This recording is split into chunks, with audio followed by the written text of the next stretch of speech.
Hello friends, today we are going to talk about women entrepreneurship in India, what are the issues and what is the solution.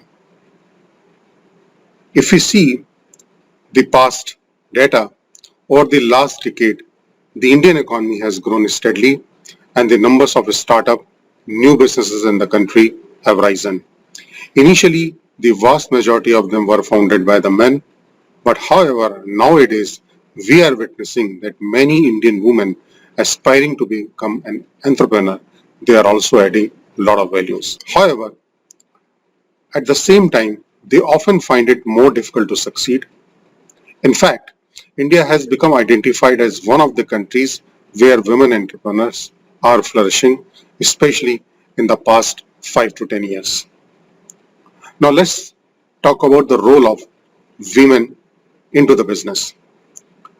The role of women has changed tremendously and they have created a very positive impression in the society, especially in the last 5 to 10 years. Modernization and the advent of latest technology, they all witnessed hope and opportunities for them. Today we are seeing that a lot of housewives, they are moving to the business and they are becoming the CEOs. Let's talk about what is women entrepreneurship. What is the definition?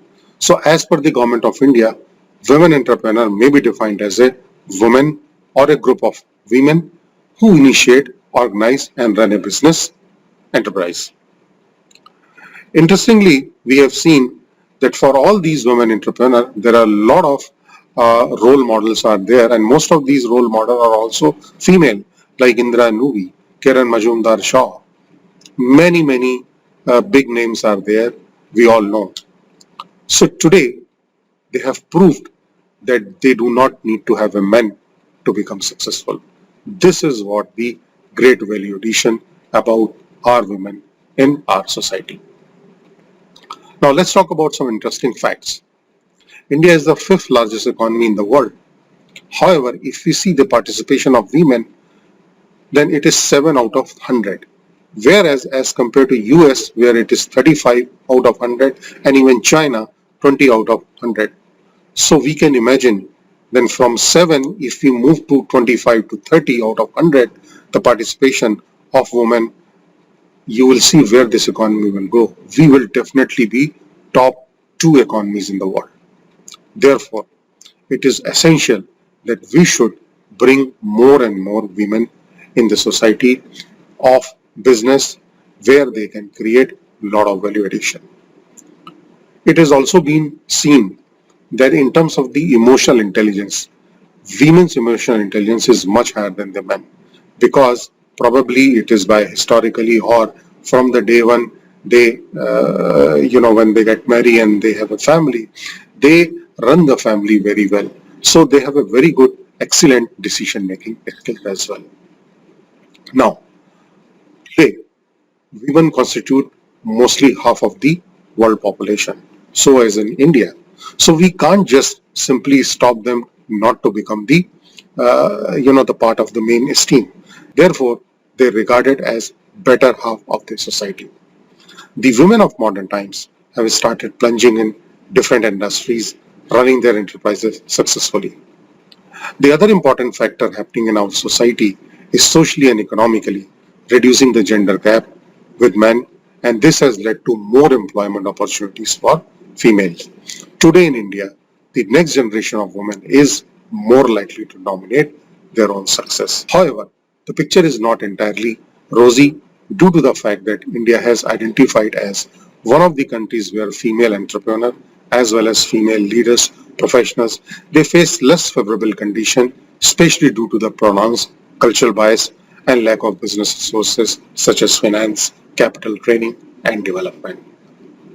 Now, despite much effort to improve the life of women entrepreneurs, is still low female entrepreneurship rate is there. And therefore, we need to discuss and we need to find out the reason and the solution how we can overcome. Starting a business is a difficult task for everyone, whether it is a male or female. The lack of understanding of clients, penetration into the market, acquiring skills, worker, and the complex regulatory framework are all major obstacles in India. However, there are additional impediments for women entrepreneurs, which are definitely a part of the larger platform. So for example, a stiff competition. Women entrepreneurs do not have organized setup, largely to pump up in a lot of money for canvassing and advertising. They face stiff competition for marketing their products, and both the organized sector and male counterparts. Limited mobility. Unlike men, females' mobility in India is highly limited due to various reasons. Mindset.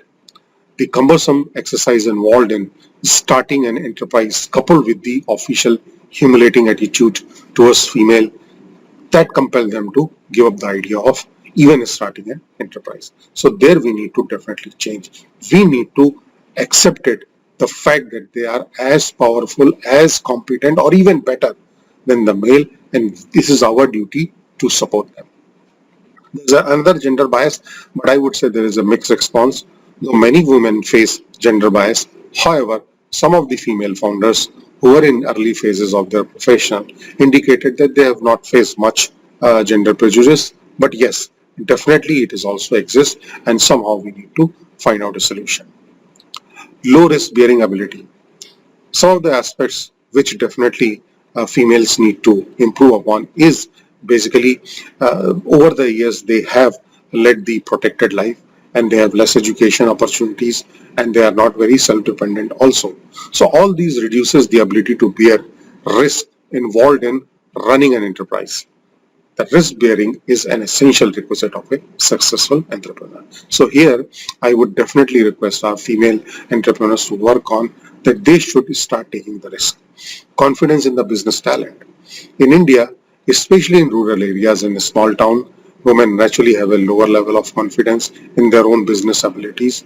So definitely, it is essential that, they need to be nurtured in terms of the self-confidence, self-belief, because once they have all these qualities, definitely nobody can stop them. Access to funding. Sometimes when women approach investors, they favor pitches delivered by a man over pitches delivered by a woman, despite the fact that the material is identical. So, Indian women rarely, basically own property. That's another fact, because they may not would like to fund that project, because how they can solve the problem of collaterals. The other important aspect is the networking and relationship. So women in our culture often feel alienated as they are not given equal networking opportunities. At the same time, their growth is further hampered by their own lack of participation in various business networks. So they will have to think. Support from the family. Sometimes, it has been like in our society constructed that business is a man's domain.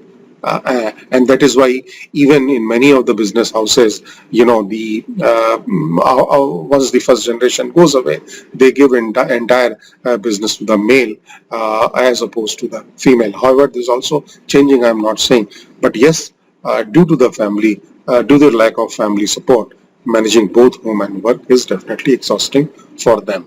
So in this front also, probably it's a duty of men to make sure that they support their better half in terms of helping them so that they can overcome that situation. Workplace and public space security. Yes, in India, workplace safety as well as safety during the trips between the office and home is definitely a question mark, is a concern, and there is a lot that needs to be done for the women's safety to ensure cordial environment for work. Coming back to the utilization of women's entrepreneurial potential, if we are going to utilize that, that is going to increase the innovation, economic growth, job creation, and women empowerment. The current scenario in our country contributes to the country's little low female entrepreneurship rate, which could have been otherwise. Therefore, overcoming these barriers requires individual women's courage and desire, as well as addressing structural problems in the external environment over which they have a limited control. Therefore, I propose some of the solutions which women entrepreneurs can overcome. Number one, finding work-life balance between home and office. They should not be afraid of failure. continuous improvement in their skills through training and coaching. They need to continuously learn the art of business skill. Also, many of the women, they start business, but they are not aware towards the government scheme and other institutional infrastructure. I am not saying that government is not doing enough for the female, business owners. There are certain schemes which actually, if they use, then probably they can get a lot of help in terms of developing their business. And obviously they need to overcome the self-doubt. So they need to self-believe on their skill, on their project, on their own. And if you go through the history of a lot of these female entrepreneurs, those who are successful, they always say one thing, that self-doubt is our biggest enemy, and they need to have self-belief what they are doing. And if they continue to do that, definitely they are going to be very, very successful. So I'm going to talk about, there are certain government schemes are there. The benefits are there for the marketing activity up to 3 lakhs rupees. The funding is there. So if you show all the records and that you have invested that money, you can get reimbursement. You can also get a marketing assistant benefit, in terms of some expertise from the ministry.